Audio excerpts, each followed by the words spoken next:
When we saw those 3 cliffhangers, we knew we had to have you.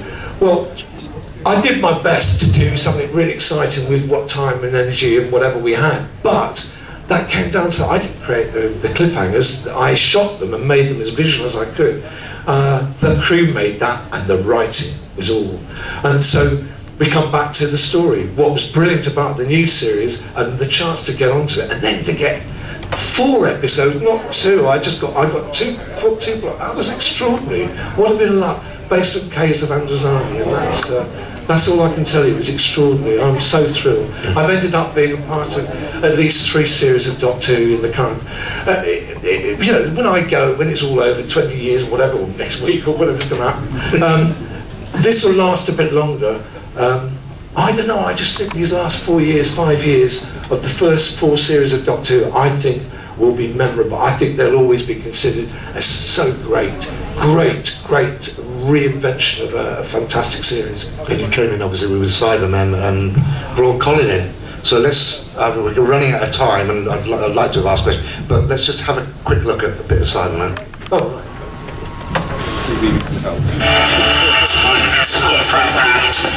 Mr. Graeme, I thought you were one of the faithful. Oh, that I am, sir. My earpod must have malfunctioned, for which I apologise. If I might. I'd like to request an upgrade, sir. I've seen the future, and it's copyright Cybus Industries. Sign me up. A willing volunteer? You've known me a long time, sir. Quite a team, you and me. I've been with you all the way. But believe me, sir, knowing you so well, I know exactly what to do.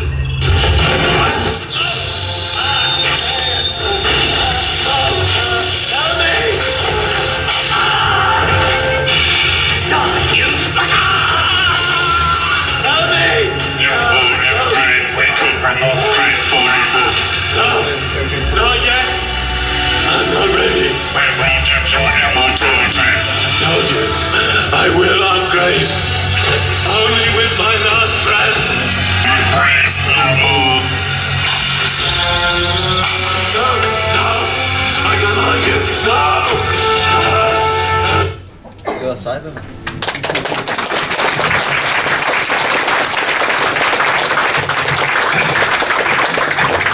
As ever, a class piece of work, I mean, from both of you. I mean, you know, it's really great. But I mean, sadly, we're running out of time. I'd probably take a couple of questions. If anybody's got yes, right down in the middle there. Okie dokie. In that story, the first mass conversion, you used The Lion Sleeps Tonight, which I thought was an absolutely brilliant choice of music. Why did you use that particular piece? That was not my choice. Russell T Davis wrote that story, if I remember rightly, and he wrote that in. That was his, that's totally his invention, the idea of using that, and that's why. So I thought it was odd and brilliant. It's a brilliant idea. But it wasn't me. I wish. There's one over there.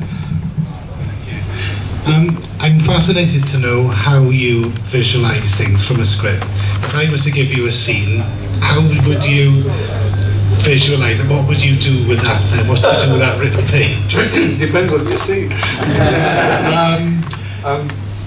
Do you want me to? All right. Sorry. Yeah, I'll go. Okay. The Doctor, David Tennant, landing in the Large Hadron Collider project. Sorry.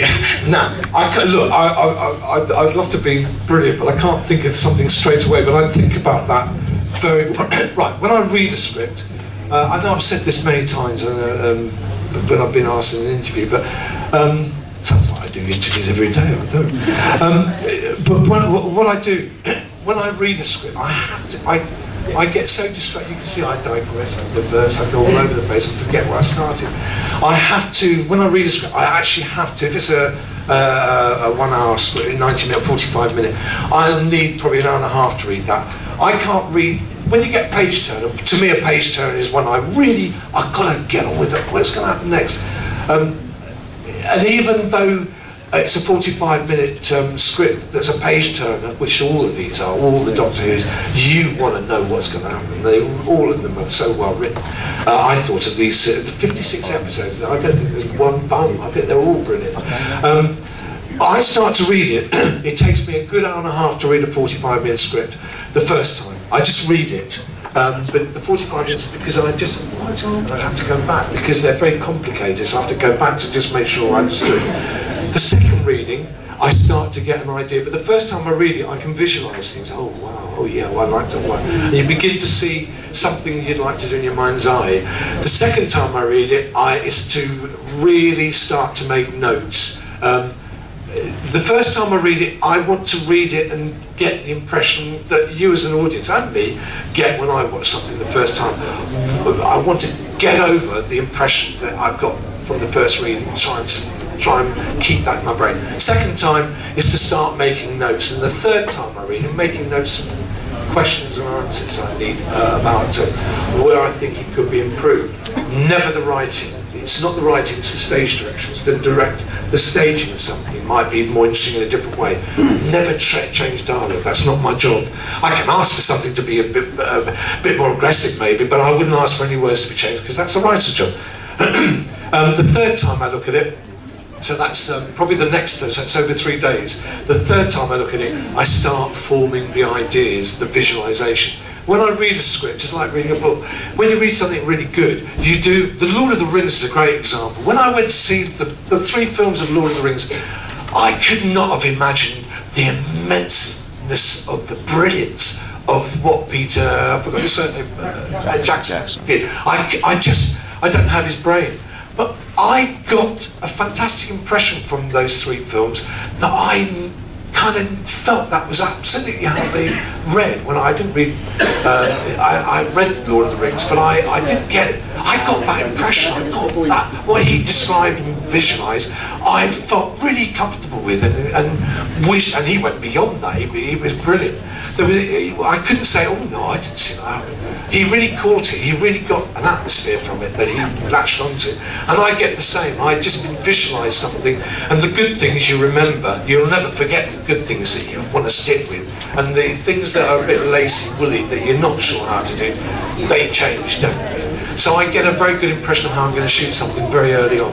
Great, Does that answer that? I mean, I didn't give you an example, but we are run right out of town, sadly, and there was lots I wanted to ask Colin as well,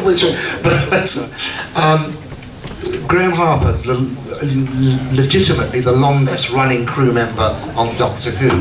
He calls everyone the Governor. He is the Governor. And Colin Spaull.